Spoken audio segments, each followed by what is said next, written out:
സുഭാഷ് എന്ന് പറഞ്ഞൊരു ക്യാരക്ടർ ചെയ്തിട്ട് ഇങ്ങനെ വന്നിരിക്കുകയാണ് മോഹിനിയാട്ടം.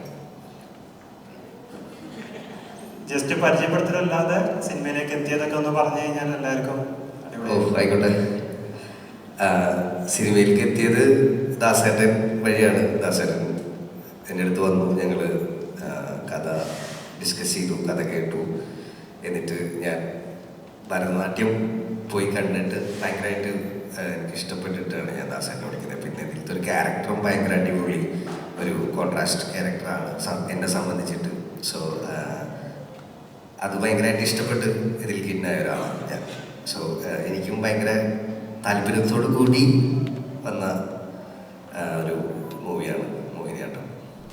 ഞാൻ പലയിടത്തും പറഞ്ഞിട്ടുണ്ട്. ഞാൻ ഇപ്പോൾ ഒരു 3-4 സിനിമകൾ ചെയ്യുന്നുണ്ട്.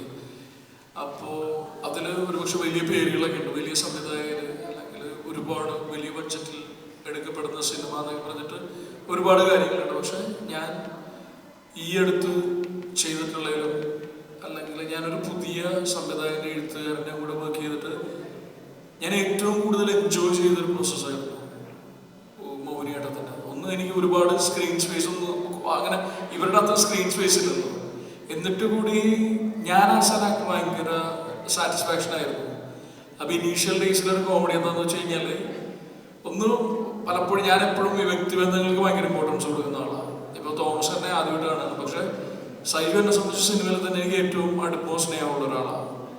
പിന്നെ മറ്റേ ഞാൻ വർക്ക് ചെയ്ത് തുടങ്ങിയപ്പോൾ കൃഷ്ണനോടും പിന്നെ സാംസണോടൊക്കെ ഞാൻ ഭയങ്കര കണക്റ്റഡായി. അപ്പോൾ നമ്മൾ അത്തരം ഒരു കണക്ഷൻ വരുമ്പോൾ നമുക്ക് ഭയങ്കര, അതായത് എനിക്ക് പരിമിതിയുണ്ട് ആസ് ആൻ ആക്ടർ, പക്ഷെ ഞാൻ എൻ്റെ പരിമിതികൾ ബ്രേക്ക് ചെയ്യാൻ എപ്പോഴും ശ്രദ്ധിക്കും.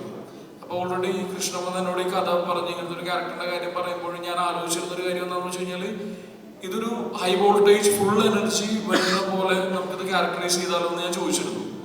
അപ്പം നമ്മൾ ഷൂട്ട് ചെയ്യുമ്പോഴും ഉള്ള കോമഡി എന്താണെന്ന് വെച്ചാൽ, ഇപ്പം ഇനീഷ്യൽ ഡേയ്സിൽ ആദ്യത്തെ 1-2 ദിവസമൊക്കെ ഞാനായിരുന്നു കൂടുതലും, അല്ലെങ്കിൽ നമ്മളെ വെച്ചുകൊണ്ടുള്ള പരിപാടികളായിരുന്നു. അപ്പോൾ ഞാൻ ആ പ്രോസസ്സ് ഭയങ്കര എൻജോയ് ചെയ്യുകയും അത് പല സ്പേസിൽ ചെയ്യാൻ പറ്റാറില്ല.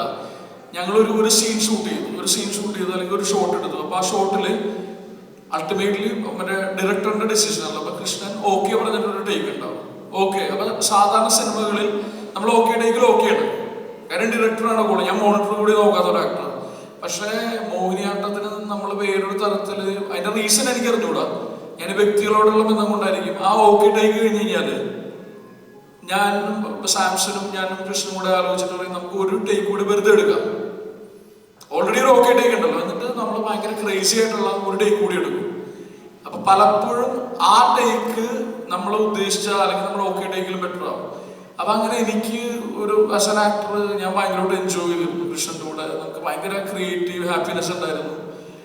അപ്പോൾ ഞാനത് വിശ്വസിക്കുന്നു നമ്മുടെ ഒരു പ്രോസസ്സ്. പിന്നെ ഈ മോഹിനിയാട്ടം നടക്കുന്നതിന് മുമ്പ് 2-3 അല്ലെങ്കിൽ 1-2 മാസങ്ങൾക്ക് മുമ്പ് ഞാൻ മനസ്സിലാക്കിയെടുത്തോളം, അല്ലെങ്കിൽ എനിക്ക് വ്യക്തിപരമായിട്ട് തോന്നിയത്, ഞങ്ങളൊക്കെ 2-3-4 മാസങ്ങൾ ജോബ്ലെസ് ആയിരുന്നു.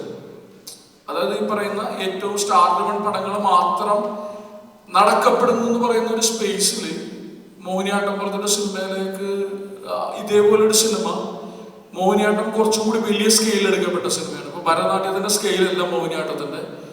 അപ്പോൾ ഒരു സംവിധായകന് വേണ്ട എല്ലാം പ്രൊവൈഡ് ചെയ്ത്, അല്ലെങ്കിൽ ഞങ്ങളൊക്കെ ഭയങ്കര നല്ല തരത്തിൽ ട്രീറ്റ് ചെയ്യപ്പെട്ട് ഒരു സിനിമ കൂടിയാണ് മോഹിനിയാട്ടം. അപ്പോൾ നമ്മളൊക്കെ മനസ്സുകൊണ്ട് ഭയങ്കരമായിട്ട് ആഗ്രഹിച്ചിരുന്നു. എല്ലാ സിനിമകൾക്കും ആഗ്രഹമുണ്ട്, പക്ഷെ ഇത്തരം സിനിമകൾ വരണം, അല്ലെങ്കിൽ ഇത്തരം സിനിമകൾ അടിക്കണം എന്ന് പറയുന്നത്. ഇപ്പോൾ നമ്മുടെ സിനിമ വളരെ നന്നായിട്ട് പോകുന്നു. അതേപോലെ തന്നെ വാഴ 2 എന്ന് പറഞ്ഞിട്ട് ഒരു സിനിമ ഒരു വേറൊരു തലത്തിലേക്ക് പോവുകയാണ്. അപ്പൊ കഴിഞ്ഞ ദിവസം ഞാൻ ഒരു ഷൂട്ട് നടന്നുകൊണ്ടിരിക്കുമ്പോൾ ഒരു പാൻ ഇന്ത്യൻ ഒരു സ്റ്റാർ, അദ്ദേഹത്തെ ഞാൻ പേര് പറയുന്നില്ല, അപ്പൊ സംസാരിച്ചപ്പോൾ നമുക്ക് അതേ സന്തോഷമുണ്ട്. പുള്ളി എന്നോട് പറഞ്ഞത് എന്താണെന്ന് വെച്ച് കഴിഞ്ഞാൽ, മലയാളത്തിൽ മാത്രം സംഭവിക്കുന്ന ഒരു കാര്യമാണെന്ന് പറഞ്ഞ ഒരു കാര്യം, ആബ്സല്യൂട്ട്ലി സ്റ്റാർ ഡ്രിവൺ അല്ലാത്ത ഒരുപാട് പുതിയ ആളുകൾ വെച്ചിട്ട് ഒരു സിനിമ ഉണ്ടാവുക, അത് റെക്കോർഡ് ബ്രേക്കിംഗ് ആയിട്ടുള്ള കളക്ഷൻസ് ഉണ്ടാവുക എന്നൊക്കെ പറയുന്നുണ്ടല്ലോ. അപ്പോൾ അത്തരം സിനിമകൾ മലയാളത്തിൽ സംഭവിക്കണം. അല്ലാണ്ട് ഒരു തരത്തിൽ അല്ലെങ്കിൽ സ്റ്റാർ ഡ്രിവൺ മാത്രം സിനിമകൾ വെച്ചിട്ടല്ല മലയാള സിനിമ ഒരു ഇന്റർനാഷണൽ, നമ്മളിപ്പോൾ ഇന്ത്യയിൽ തന്നെ ഏറ്റവും മികച്ച സിനിമകൾ ഉണ്ടാക്കുന്നത് നമ്മളാണ്. അതിൻ്റെ ഒരു മെയിൻ കാരണം എന്താണെന്ന് വെച്ചാൽ, എല്ലാത്തരം സിനിമകളും ഇവിടെ ഉണ്ടാക്കപ്പെട്ടിരുന്നു. ഈ അടുത്ത കാലത്ത് നമ്മുടെ സിനിമ വളരെ ഭയങ്കര കമേഴ്ഷ്യലൈസ് ചെയ്യപ്പെട്ട് 100 കോടി അടിക്കുന്ന സിനിമകൾ മാത്രം ഉണ്ടാകുക, അല്ലെങ്കിൽ OTT ബിസിനസ് ഉണ്ടാകുക എന്നൊക്കെ പറഞ്ഞിട്ട് സാധാരണ അല്ലെങ്കിൽ ഈ പറഞ്ഞ ഏറ്റവും ടോപ്പ് ലെയറിലുള്ള ആക്ടേഴ്സ് അല്ലാത്ത, ടെക്നീഷ്യൻസ് അല്ലാത്ത ആളുകൾ ഒരുപാട് സഫർ ചെയ്തു.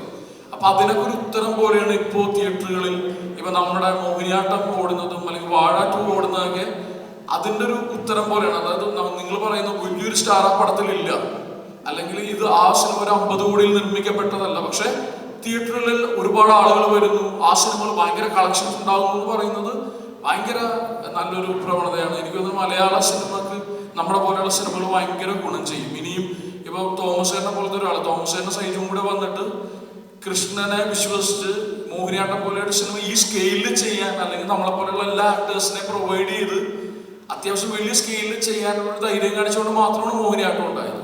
അപ്പോൾ ഇത്തരം സിനിമകളുടെ സാമ്പത്തികമായിട്ടുള്ള വിജയം, ഇപ്പോൾ വാഴ 2 ആയാലും മോഹിനിയാട്ടം ആയാലും ഇനി ഒരുപാട് നമ്മുടെ കോണ്ടന്റ് ഡ്രിവൺ സിനിമകൾക്ക് വഴി ഒരുക്കും എന്നുള്ള കാര്യം.